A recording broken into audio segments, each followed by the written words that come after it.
Et yo les dresseurs, c'est Alexandre, j'espère que vous allez bien les gars. Les amis, la nouvelle vient tout juste de tomber. Aujourd'hui, en direct du Japon, l'anime Pokémon Soleil et Lune va enfin voir sa conclusion arriver. Et du coup, le début cette semaine de l'arc de la Ligue Pokémon d'Alola que l'on a tous tant attendu pendant des mois, des semaines. Parce qu'il est vrai, de manière générale, que l'anime Pokémon Soleil et Lune n'est pas le plus intéressant qu'on ait eu à voir du coup dans l'anime Pokémon toutes saisons confondues. On attend tous avec impatience que Sacha prenne ses valises d'Alola, arrête d'aller à l'école, finisse un petit peu ses conneries pour partir du coup faire les choses sérieuses à Galar et du coup nous montrer des Pokémon de la 8ème génération. En attendant les amis, nous avons eu droit notamment toute la saison à un tour des îles, à différents affrontements avec du coup différents dresseurs. Et tout le monde les amis va s'affronter non pas dans une ligue Pokémon classique avec du coup des phases de qualification, des phases de groupe et des matchs d'élimination directe, mais comme vous l'avez vu dans le titre, une grosse battle royale qui réunira vraiment tout le monde. Oui les amis, vous avez bien entendu, nous allons avoir droit les amis cette fois-ci non pas une ligue Pokémon classique mais bien une battle royale. Du coup l'anime Pokémon va reprendre une des composantes hyper intéressantes qu'il y a eu notamment dans Pokémon Soleil et Lune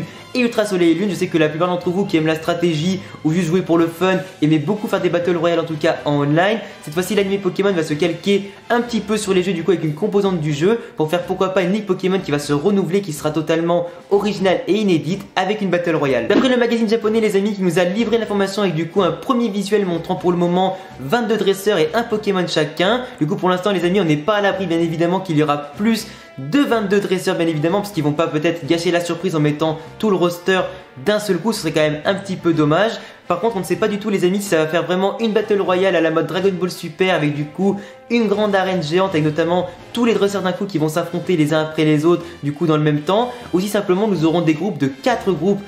dresseurs à chaque fois qui pourront justement s'affronter du coup à 4 contre 4 pour justement pourquoi pas avoir des modes d'élimination avec du coup le vainqueur à chaque fois qui passerait au tour suivant de la battle royale. Parce que forcément les amis vous imaginez quand même que s'ils ont fait autant d'épisodes avec du coup autant de Pokémon capturés, évolués, qui s'entraînent etc, c'est pas forcément pour que Sacha arrive à la Ligue Pokémon à la fin avec simplement Pikachu pour remporter la Ligue Pokémon. Du coup il a pas fait tout ce chemin pour rien pour ne pas utiliser ni Matoufeu, ni Lougarok, ni Brindibou, ni Meltan parce qu'il s'est fait chier à les entraîner, tu vois, ça paraîtrait logique. Surtout qu'en plus de ça, apparemment dans le magazine, à chaque fois nous aurions une petite devinette qui montre à chaque fois 4 groupes de dresseurs différents avec du coup un seul élu à chaque fois du coup qui sera apparemment d'après les pronostics le vainqueur. Du coup il faut à chaque fois sélectionner le vainqueur pour remporter une sorte de voyage à je sais plus où, à Hawaï je crois si je dis pas de bêtises. Du coup c'est un moyen en même temps pour le journal de défier un petit peu les viewers, de défier en tout cas le public pour qu'ils arrivent à deviner qui à chaque fois va remporter le match des phases de poule. D'ailleurs je crois que le premier groupe normalement si je dis pas de bêtises c'est Sacha, Lily, Nefi et Chris. Du coup on peut déjà deviner facilement que Sacha va remporter la victoire de ce groupe là. Mais en tout cas les amis nous allons avoir beaucoup de surprises, autant du coup dans les phases de groupe un petit peu comme ça à mon avis où les matchs seront quand même assez serrés pour pourquoi pas arriver au bout de la battle royale avec du coup les meilleurs dresseurs qui vont s'affronter dans un match hyper épique. Après moi les amis ce qui m'embête un petit peu plus par contre dans ce schéma là de battle royale c'est que comme vous l'avez deviné notamment en voyant le visuel que je vous ai montré précédemment, les 22 dresseurs pour l'instant qui ont été annoncés sans oublier potentiellement les autres qui vont être annoncés si la liste n'est pas terminée, forcément les amis dans le lot vous avez remarqué qu'il y a autant des dresseurs qui ont terminer le tour des îles, autant des dresseurs lambda comme les montagnards qui n'ont rien à foutre là, autant des dresseurs aussi de la fondation Aether, de la Team Skull, des doyens, des capitaines d'équipe, etc., des profs, il y a vraiment tout et n'importe quoi les amis dans ce roster là. Tout le monde peut vraiment participer à ce qui sera du coup forcément l'inauguration de la première édition de la Ligue Pokémon d'Alola. Alors d'un côté je trouve ça hyper fun, hyper accueillant, hyper cool, tout ce que tu veux pour accueillir vraiment un maximum de dresseurs. Par contre sur l'aspect compétitif forcément tu auras des groupes qui vont être hyper limités en termes d'entraînement, de level et surtout de niveau de dresseurs, notamment avec Lily, Nefi et tout ça qui sont quand même beaucoup plus à la traîne par rapport à Sacha,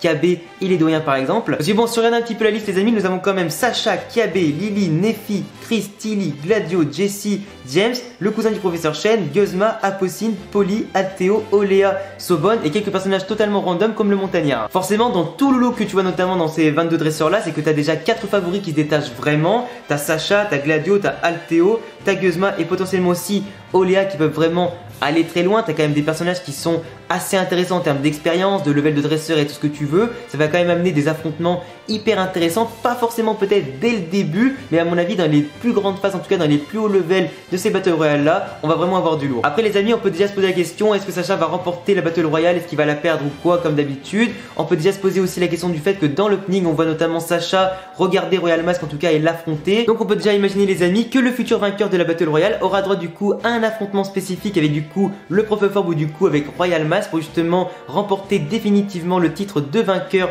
de la Ligue d'Alola, de la première Ligue d'Alola les amis. Sacha à mon avis a potentiellement ses chances de faire comme la Ligue Orange du coup qui était une ligue un petit peu à part, qui était un petit peu une ligue HS entre guillemets de l'animé. Il l'avait remporté à l'époque, là du coup ça n'empêche pas que Alola pour sa première ligue il peut potentiellement la remporter pour marquer à jamais l'histoire en tout cas de cette région. Avant du coup de partir dans la région de Galar, du coup montrer un petit peu plus de choses sérieuses, affronter du coup une ligue qui sera à mon avis beaucoup plus compétitive et du coup y aller là-bas avec peut-être l'ambition d'en remporter 2 d'affilée. Ou alors les amis il va peut-être perdre en demi-finale ou peut-être dans la finale des Battle Royale ou simplement il va se faire massacrer par Royal Mask et peut-être justement repartir avec l'ambition de s'améliorer davantage, d'en apprendre encore plus sur le monde des Pokémon pour éventuellement essayer un jour d'en remporter une véritable. En tout cas les amis, sachez que sur la chaîne je ferai bien sûr les reviews de tous les épisodes de l'arc de la Ligue Pokémon. Aucun match les amis ne fera exception, je ferai bien sûr toutes les reviews. Du coup si tu aimes Pokémon n'hésite pas à t'abonner, de cocher la cloche et surtout de laisser un pouce bleu si tu as aimé cette vidéo d'information et toutes celles qui vont arriver. On est bientôt 40 000 les amis sur la chaîne, du coup je vous en remercie énormément. Dites-moi dans les commentaires si vous êtes hypé par rapport à cette Ligue Pokémon